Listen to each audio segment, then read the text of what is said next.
ટેકેદારો નથી પહોંચ્યા એ બહુ આઘાતજનક દુઃખદ આશ્ચર્યજનક છે અને એ ઉમેદવારની નૈતિક જવાબદારી છે. એવું નથી લાગતું કે કોંગ્રેસના ઉમેદવારો ચૂંટણી જીત્યા પછી પક્ષ પલટી કરી નાખતા હોય છે, ફોર્મ ભર્યા પછી આ પ્રકારના કૃત્ય કરે? છેલ્લા 12 કલાકથી જે હાઈ વોલ્ટેજ ડ્રામા છે, આ સમગ્ર ડ્રામામાં નિલેશ કુંભાણીની સંડોવણી છે. અત્યારે કોંગ્રેસના જૂના 40% લોકો ભાજપમાં છે. ભાજપને મોદી સાહેબે કોંગ્રેસ યુક્ત બનાવી દીધી છે. તો હવે આ ટેકેદાર બી ભવિષ્યમાં ભાજપમાં જાય એવી શંકા થાય છે. ટેકેદાર બી ભવિષ્યમાં ભાજપમાં જાય એવી શંકા ઉપજે છે. ટેકેદારો નિલેશ કુંભાણીના બનેવી છે, ભાગીદાર, ધંધાકીય ભાગીદાર છે, સંબંધી છે, તે છતાં આ લોકો આવું કેમ? નૈતિક મૂલ્યોનો સવાલ છે. મૂલ્યનિષ્ઠ ભાજપ જ્યારે ખરીદી કરતું હોય ત્યારે મૂલ્યનિષ્ઠ ટેકેદાર વેચાતા પણ હોય. એ તો ઓર્ડર આવે પછી ખબર પડે. ઠેકેદાર તો ઠીક, પણ ડમી ફોર્મ ભરવાવાળા બી ગાયબ થઈ ગયા. એ ડમી ફોર્મ ભરવાવાળા જે ગાયબ થયા એ પણ બહુ આશ્ચર્યજનક ને આઘાતજનક છે. નિશરતભાઈ, આટલા વર્ષોના અનુભવી છો, રાજકારણમાં છો, તમને શું લાગશે? ઠેકેદાર આવ્યા નથી, સમય મર્યાદા પૂરી થવા આવી છે. પૂરી થઈ ગઈ, 11 વાગી ગયા. હવે ઓર્ડર આવે એટલે હાઈકોર્ટમાં જઈએ અને પાર્ટી તરીકે ટેકેદાર અને ઉમેદવાર સામે લીગલ એક્શન લેવાય. અમે 3 અરજીઓ આપી. એક આપી કે આ લોકોનું અપહરણ કરવામાં આવ્યું છે, બીજું હેન્ડરાઇટિંગ એક્સપર્ટનો ઓપિનિયન લેવામાં આવે, અને ત્રીજું આ 3 લોકોને હાજર થઈને એની અમને ઉલટ તપાસ કરવાની તક આપવામાં આવે. અમે પોલીસમાં પણ અરજી આપી, પોલીસ કમિશનરમાં પણ અરજી આપી. આ બધું કર્યા પછી પણ પોલીસે કોઈ પણ પગલું ભર્યું નથી. પોલીસ અમારી સાથે મીઠી વાતો કરે છે પણ કોઈ કાર્યવાહી કરી શકતી નથી, કારણ કે પોલીસને હાથ બંધાઈ ગયેલા છે.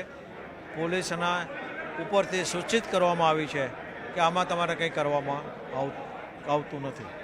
આ સંજોગોમાં એ નક્કી છે કે આનું નાટક લખાઈ ગયું છે અને અંત પણ લખાઈ ગયો છે અને ફોર્મ રદ થવાની પૂરેપૂરી શક્યતાઓ છે. બાબુભાઈ, હવે શું? કદાચ ફોર્મ રદ થાય તો હવે કયા પ્રકારની કાર્યવાહી?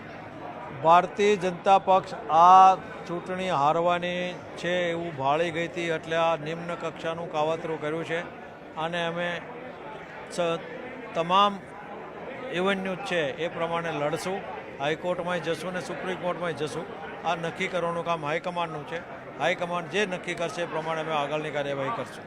બાબુભાઈ, એવું નથી લાગતું કે આ હાઈ વોલ્ટેજ ડ્રામામાં કશે ને કશે નિલેશ કુંભાણી સંડોવાયેલા છે? કારણ કે તેના ટેકેદાર તેમનો પાર્ટનર છે, તેમના બનેવી છે, તેમનો ભાણિયો છે. આ લોકો છે એટલે પોતાના સંબંધીઓને નથી હાચવી એકા. જુઓ, આ જે ઘટના ઘટી છે ને એમાં નિલેશ કુંભાણી સામે 100% આંગળી ચીંધી શકાય, પણ તમે એનું બીજું પાસું કેમ નથી વિચારતા કે એણે પોતે 4 પોતાના અંગત માણસોને નક્કી કરી અને એની સહીઓ લીધી, અને એ જ માણસો એની વિરુદ્ધ લોકસભાની ચૂંટણીમાં એનું નામાંકન પત્ર રદ થાય અને એમાં એની ખૂબ મોટી નાલોશી થાય, એવું પગલું એના સગાઓ શું કામ લે, એના ભાગીદારો શું કામ લે? એટલે બહુ મોટું ષડયંત્ર ન હોય અને આમાં કંઈક મોટા માથા ઇન્વોલ્વ ન હોય તો આવું શક્ય નથી. એટલે નિલેશ કુંભાણીને જે લોકો બદનામ કરવાના પ્રયત્ન કર્યા છે એ બીજી બાજુ જોતા નથી કે આમાં કેટલું મોટું ષડયંત્ર છે. એના બનેવી જો ખોટી સહી કરે અને ખોટી વાત કરે ને ખોટું સોગંદનામું કરે તો એના અંગત સંબંધો ઉપર પણ અસર થઈ શકે. આ સંજોગોમાં નિલેશ સામે આક્ષેપો કરવા મારી દ્રષ્ટિએ હાલના તબક્કે યોગ્ય નથી. બાબુભાઈ, છેલ્લો સવાલ. ટેકેદારો ફરી ગયા છે પણ ડમી ફોર્મ ભરાયા, એનું શું સ્ટેટસ? એને એ જ વાત છે ને, ડમી ફોર્મનો પણ ટેકેદારે આ જ કર્યું છે, એને સોગંદનામું કર્યું છે. એટલે તો નિલેશનું ફોર્મ રદ થાય તો ડમીનું પણ રદ થાય, એ જ કારણસર.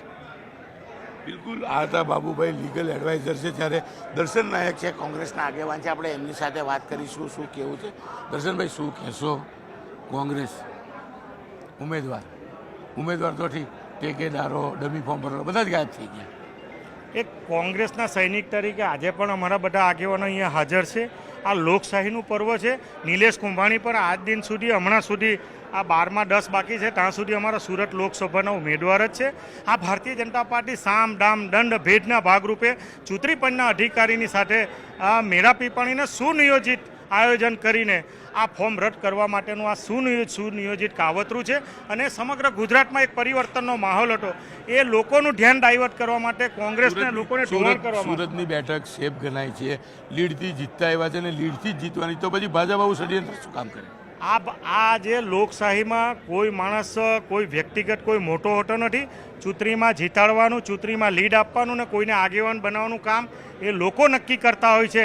એક મત નક્કી કરતો હોય છે. ભારતીય જનતા પાર્ટીના કોઈના પોતાના એનાથી નહીં, પરંતુ સામ દામ દંડની ભેદ નીતિના રૂપમાં આ પ્રકારનું સુનિયોજિત આયોજન કરવાનું કામ આ ભારતીય જનતા પાર્ટી જ કરી શકે, બીજી કોઈ પાર્ટી ન કરી શકે એવું મારું માનવું છે. દર્શનભાઈ, સૌથી મહત્વનો સવાલ, નિલેશ કુંભાણી સાથે કોર્પોરેશનની ચૂંટણી લડેલા દિનેશ કાછડિયા અત્યારે આપ પાર્ટીમાં છે ને આપ પાર્ટી સાથે કોંગ્રેસનું ગઠબંધન છે. એમનો સીધો આક્ષેપ છે, સોશિયલ મીડિયામાં એમને પોસ્ટ મૂકી છે કે નિલેશ કુંભાણીને 2 કોર્પોરેશનની ટિકિટ અને 5 કરોડ રૂપિયામાં નિલેશ કુંભાણી વેચાઈ ગયા. સમગ્ર બાબતમાં સ્વાભાવિક છે કે ઇન્ડિયા ગઠબંધનના તમામ આગેવાનો ભેગા રહીને છેલ્લા 20 દિવસથી ઘરે ઘરે ગામે ગામ અને સભાઓ કરીને સમગ્ર સુરતમાં એક વાતાવરણ બનાવવાનું કામ કરતા હતા. અને આવી ઘટના બનતી હોય તો એમનો મનોબળ, એમની લાગણી એ દુઃખી થતી હોય અને એક વ્યક્ત કરવાના ભાગરૂપે સ્વાભાવિક છે કે આગેવાનો મારી પણ લાગણી એવી વ્યક્ત થતી હોય, પરંતુ એના ભાગરૂપે એમનો વ્યક્તિગત કોઈ ઓપિનિયન હોઈ શકે. પરંતુ આ બાબતમાં આજે કંઈ વધારે બોલવું, વધારે કહેવું યોગ્ય નથી. પરંતુ ભાજપ આ બધું જ કામ સામ દામ દંડનું કરી શકે. તમે જોઈ શકો છો સમગ્ર ભારતમાં મુખ્યમંત્રીઓને જેલમાં નાખવાનું કામ, સંસદ સભ્યને જેલમાં નાખવાનું કામ આ ભારતીય જનતા પાર્ટી કરી શકે. કદાચ મને પણ 12 વાગ્યા પછી અહીંયા જેલમાં નાખવાનું કામ આ ભારતીય જનતા પાર્ટી કરી શકે. એટલે આ લોકશાહી જેવું કંઈ દેખાતું નથી. ફક્ત ને ફક્ત લોકોએ આ પર્વ ઉજવવા માટેનું જે કામ છે એને બદલે એક નિર્ણય કરીને કેવી રીતે લોકોનો લોકશાહીનો મત છીનવવાનું કામ આ ભારતીય જનતા પાર્ટી કરે એમાં કોઈ શંકાને સ્થાન નથી. બિલકુલ, આ હતા દર્શન નાયક. તેઓએ પોતાની પ્રતિક્રિયા આપી છે, પણ જે પ્રકારનો હાઈ વોલ્ટેજ ડ્રામા ચાલી રહ્યો છે તે સતત હજુ પણ યથાવત જોવા મળી રહ્યો છે.